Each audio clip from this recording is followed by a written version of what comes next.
चलिए बात करते हैं कि मोलैरिटी क्या होती है। Molarity is defined as the moles of the solute per litre of solution, यानी कि 1 लीटर सॉल्यूशन में कितने number of moles of solute present हैं, उसी को हम क्या बोलते हैं, मोलैरिटी बोलते हैं, और इसको हम कैपिटल एम से रिप्रेजेंट करते हैं।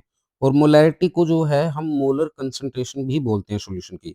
तो देखिए मोलैरिटी की अगर हम बात करें तो ये क्या रिप्रेजेंट करता है, it represent the number of moles per litre of the solution. It means how many moles are present in 1 litre of the solution. तो इसको मैथमेटिकली हम कैसे लिखेंगे, एन बाय वी, जहां पे एन क्या है, N is the number of moles of the solute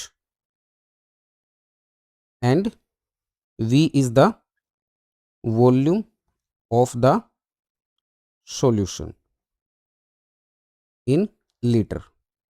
okay, अब फॉर एग्जांपल आपके पास एक सॉल्यूशन है जिसके को हमने 3 लीटर लिया है और इसके अंदर मान लो 6 मोल्स प्रेजेंट हैं ऑफ NaCl।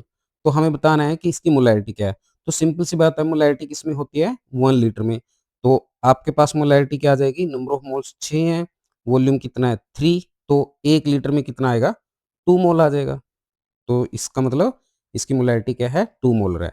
और अब हमें पता है कि जो नंबर ऑफ मोल्स होते हैं वो किसके बराबर होते हैं, मास इन ग्राम्स, जो भी ग्राम में मास दिया है, डिवाइड बाय मोलिकुलर मास।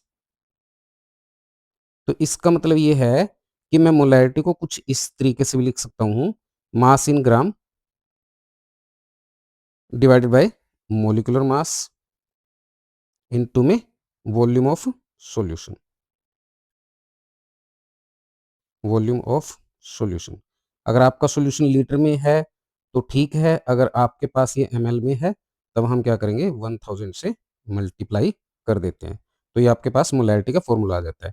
अब एग्जांपल के तौर पे आपके पास है 0.49 gram of H2SO4 in 250 ml of solution.